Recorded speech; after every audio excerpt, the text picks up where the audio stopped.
انسان روزہ رکھتا ہے صرف اللہ کے لیے، اللہ کی رضا کے لیے، کتنا اس کے دل میں اللہ کا خوف ہے، اس نے اپنے خالق اپنے مالک کے حکم کے مطابق صبح کھانا کھایا اور پورا دن بھوکا رہا اللہ کے حکم کے مطابق، اس کے دل میں اللہ کا خوف ہے، بند کمرے میں فریج پڑا ہوا ہے، ٹھنڈا پانی ہے، شربتی بنی ہوئی ہے، لیکن کوئی دیکھنے والا بھی نہیں ہے، پیتا کیوں نہیں؟ اس کے دل میں اللہ کا خوف ہے، اچھا کھانا پڑا ہوا ہے اور کوئی دیکھنے والا بھی نہیں، لیکن اس کھانے کو اٹھا کر منہ کے قریب بھی نہیں لاتا، کیونکہ اس کے دل میں اللہ کا خوف ہے۔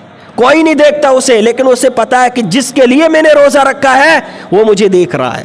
اندازہ لگاؤ، یہ جو دل ہے، دل میں اللہ کا ڈر ہے نا، اسی کا نام تقویٰ ہے، اسی کا نام اللہ کا خوف اپنے دلوں میں پیدا کرتے نا، اسی کا نام روزہ ہے۔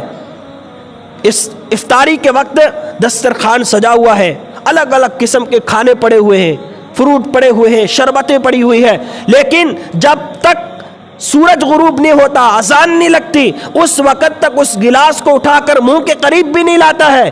کیوں؟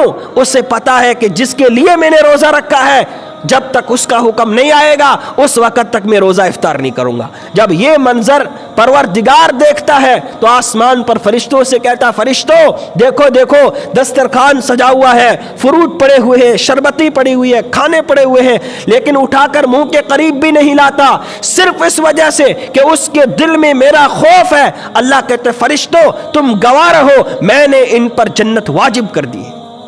اندازہ لگاؤ، اللہ نے اس پر جنت کو واجب قرار دے دیا ہے کہ بندے کے دل میں میرا خوف دیکھو، کہ سب کچھ ہونے کے باوجود نہیں کھاتا، میرے حکم کا انتظار کرتا ہے کہ جس رب کے لیے میں نے روزہ رکھا ہے جب تک اس کا حکم نہیں آئے گا وہ اس گلاس کو اپنے منہ کے قریب بھی نہیں لاتا ہے۔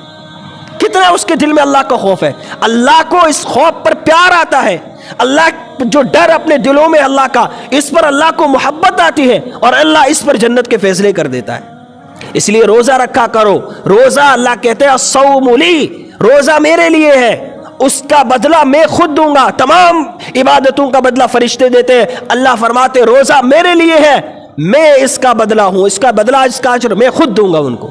اس سے اندازہ لگاؤ کہ روزہ کتنی بڑی عبادت ہے۔ اس لیے رمضان المبارک کے مہینے میں ہم روزے رکھنے کے بہانے تلاش کریں، خوشی خوشی روزے رکھیں، ہم بہانے تلاش نہ کریں، بلکہ اللہ کی رضا کے لیے، اللہ کی خوشنودی کے لیے رمضان المبارک کے مہینے میں تراویح کا اہتمام ہو، ذکر کا اہتمام ہو، قرآن کی تلاوت کا اہتمام ہو، روزوں کا اہتمام ہو۔ یہ مبارک مہینہ 12 مہینے میں صرف ایک مرتبہ آتا ہے۔ ایمان والا بندہ اس کا انتظار کرتا ہے کہ کب رمضان کا مہینہ آئے اور وہ رحمتوں کا مہینہ، برکتوں کا مہینہ، غمخواری کا مہینہ، صبر کا مہینہ، اور صبر کا بدلہ جنت۔ اللہ کے رسول نے فرمایا اس مبارک مہینے میں جہنم کے دروازوں کو بند کر دیا جاتا ہے اور جنت کے دروازوں کو کھول دیا جاتا ہے۔ اس مبارک مہینے میں مومن کا رزق بڑھا دیا جاتا ہے اور اعلان ہوتا ہے کہ اس مبارک مہینے میں جو بھی ایمان والا اللہ کے سامنے دعا مانگتا ہے اللہ اس کی دعا کو قبول فرما دیتے ہیں۔ ویڈیو کے نیچے سبسکرائب کے بٹن پہ کلک کریں، بیل کے آئیکن پہ کلک کیجئے تاکہ ہر نئی ویڈیو کی نوٹیفیکیشن آپ کو مل جائے۔